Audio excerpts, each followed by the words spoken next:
Hello all, welcome to Hega's Home. இன்னைக்கு நம்ம ஈஸியா ஒரு பீஸா ரெசிபி பார்க்க போறோம். அதுக்கு முன்னாடி நம்ம சேனலுக்கு Subscribe பண்ணிக்கோங்க. இப்போ நம்ம வீடியோக்குள்ள போகலாம்.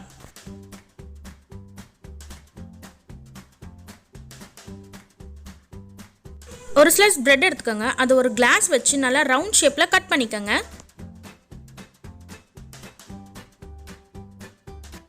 ½ ஸ்பூன் பீஸா சாஸ் ஸ்ப்ரெட் பண்ணிக்கோங்க.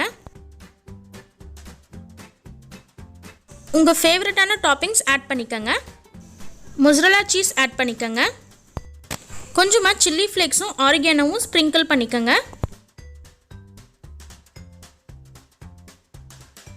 ப்ரிப்பேர் பண்ணதை ஒரு இட்லி பிளேட்டில் அரேஞ்ச் பண்ணிவிடுங்க. ஒரு ப்ரீ ஹீட்டட் கடாய் உள்ள வச்சுட்டு 5 மினிட்ஸ்க்கு க்ளோஸ் பண்ணிவிட்டு மீடியம் ஃப்ளேமில் வைங்க.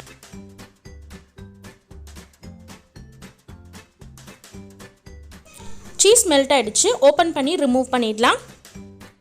இதே மாதிரி நீங்களும் உங்கள் வீட்டில் ட்ரை பண்ணி என்ஜாய் பண்ணுங்கள். இந்த வீடியோ உங்களுக்கு பிடிச்சிருந்தா லைக் பண்ணுங்கள், கமெண்ட் பண்ணுங்கள், உங்கள் ஃப்ரெண்ட்ஸோட ஷேர் பண்ணுங்கள். மறக்காமல் சப்ஸ்கிரைப் பண்ணுங்கள். அப்படியே பக்கத்தில் இருக்க பெல் ஐக்கானையும் ப்ரெஸ் பண்ணுங்கள். ஸோ தட் நான் போடுற அடுத்த வீடியோக்கு நோட்டிஃபிகேஷன்ஸ் வரும். பாய், டேக் கேர்.